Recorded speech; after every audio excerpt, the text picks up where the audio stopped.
মোতার হোসেন চৌধুরী। দিন কথার অর্থ দুইবার জন্ম যায়। মানুষ সর্বপ্রথম তার মায়ের গর্ভ থেকে পৃথিবীতে আসে, দ্বিতীয় পর্যায়ে সে শিক্ষক শিক্ষিকার দ্বারা মানুষ হয়। এই হিসাবে শিক্ষক শিক্ষিকা তার দ্বিতীয় পিতামাতা। এ পর্যায়ে আলোচনা নিয়ে আসবেন অত্র বিদ্যালয়ের সাবেক সহকারী প্রধান শিক্ষক মোহাম্মদ ইমরান হোসেন ইঞ্জিনিয়ার।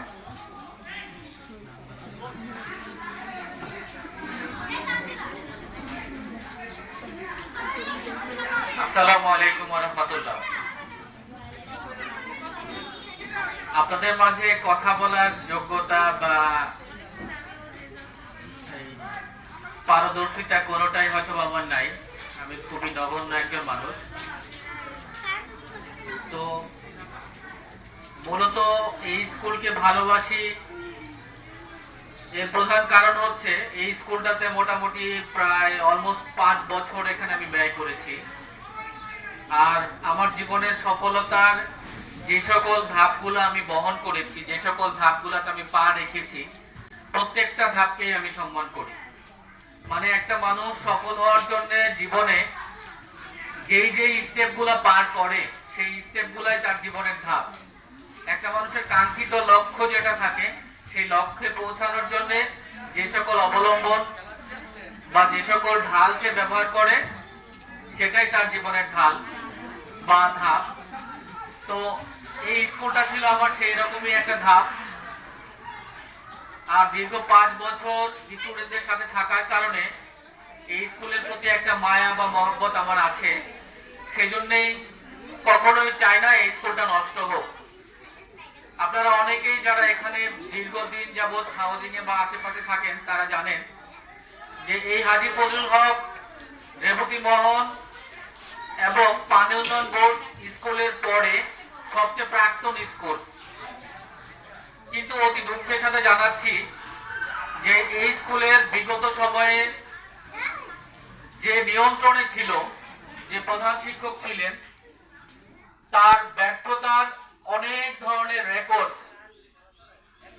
অনেক ধরনের ব্যর্থতার কারণে কখনোই আমাদের এই স্কুল থেকে হাই সেকশন কখনো ভালো করতে পারেনি।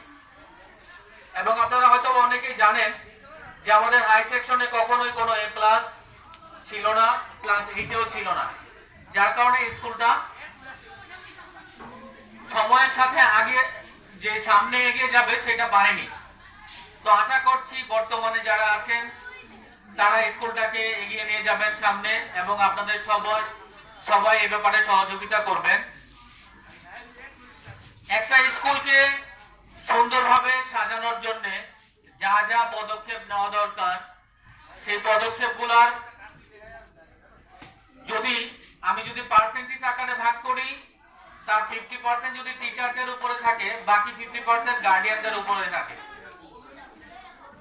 কেন বললাম গার্ডিয়ানদের উপরে থাকে? কারণ গার্ডিয়ানরা যদি নিজের বাচ্চার কাছে দায়বদ্ধ না থাকে, আমার বাচ্চা মাগরিবের পরে কোথায় কি করছে না করছে সেটা খেয়াল খবর আমার নাই, সে বাচ্চা মানুষ হবে না। হাউজিং এ অনেক ছেলে পেলে দেখা যায় যে মাগরিবের পরে কোথায় কি করে না করে, বিশেষ করে ছেলেদের ক্ষেত্রে কোথায় কি করে না করে কোনো গার্ডিয়ানের কোনো খবর থাকে না। অথচ আমার মা ছিল দরজাল মহিলা, যাকে আমি দরজাল বলতাম এক সময়। সে মাগরিবের পরে বাইরে থাকলে আমাকে মারতো। তো আসলে হওয়া উচিত প্রত্যেকটা মহিলারই এমন। কারণ হলো টিচারদের থেকেও একটা মায়ের সন্তান মানুষ করার জন্য ভূমিকা অনেক অনেক বেশি। আর সেজন্য হয়তো বলে যে গাছ যেমন ফল তেমন। আপনি যাকে আপনার বাচ্চাকে যেই রকম শিক্ষা দিবেন সেই রকম শিক্ষা নিয়েও মানুষ হবে। আপনি যদি ভালো মানুষ করতে চান, তাকে অন্তত এই যুগে এসে মাগরিবের পরে নিজের আওতার মধ্যে রাখেন।